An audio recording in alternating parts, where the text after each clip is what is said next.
November 3rd, Rob Prince. Healing is not guaranteed, but God's presence is. Rob was reading an email at his office desk when a terrible pain hit his head, as if he'd been smashed with a baseball bat. At first, Rob thought it was just a normal headache. He'd had migraines since he was in preschool after all, but this pain felt different. It was heavy, hard, and brutal. He'd never felt pain like what he was feeling at that moment. Barely able to move or think, he reached out and rummaged through his desk to find some ibuprofen.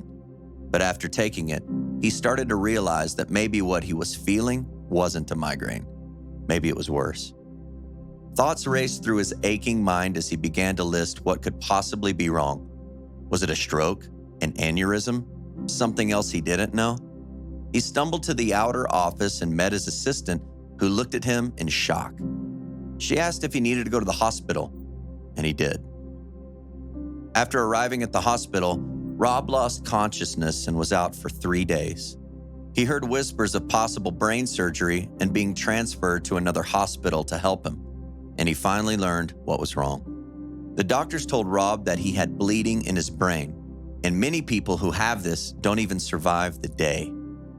But a miracle had happened. The bleeding stopped on its own, and surgery was not needed.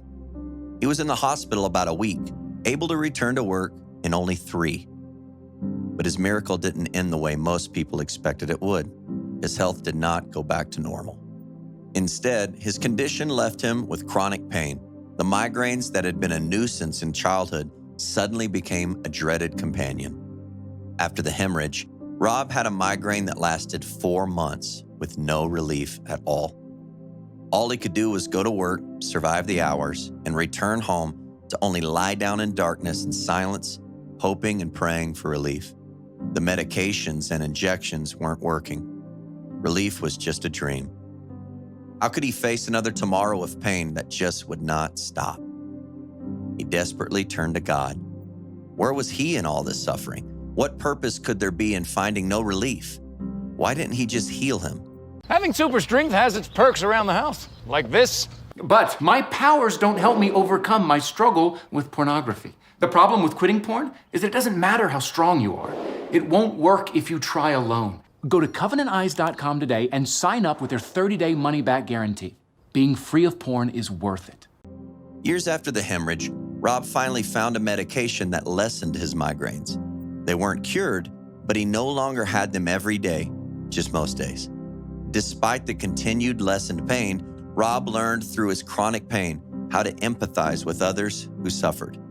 Rob knew God could heal him. God could take away the pain, but even if God didn't, he could still live an amazing life. Rob could help others who were suffering like him, and they would be willing to listen because he was suffering too. He could provide them comfort and show them God's love. He could remind them that they were not alone, and in their suffering, God could give them the strength to make it through any trial. He even wrote a book to share a story called Chronic Pain: Finding Hope in the Midst of Suffering. Rob wanted people to know that despite the suffering of chronic pain, anyone could live a victorious life and be a blessing to others if they allowed it. Rob said, people can make it, even in extreme cases. He also said, God will give you the strength. Matthew 26:42 says, he went away a second time and prayed, my Father, if it is not possible for this cup to be taken away unless I drink it, may your will be done. Think about the pain or suffering you've endured. How can you relate to other people who have gone through similar situations?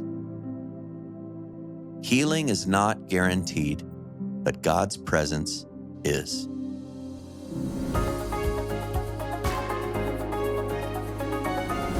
Hello, man. My name is Ryan. I'm a narrator here at 365 Christian Men. Rob went through some things in his life with pain that when he was in the middle of, asked a lot of questions like, God, why? Why me? I'm sure we've all been through situations in our lives where that's been the question.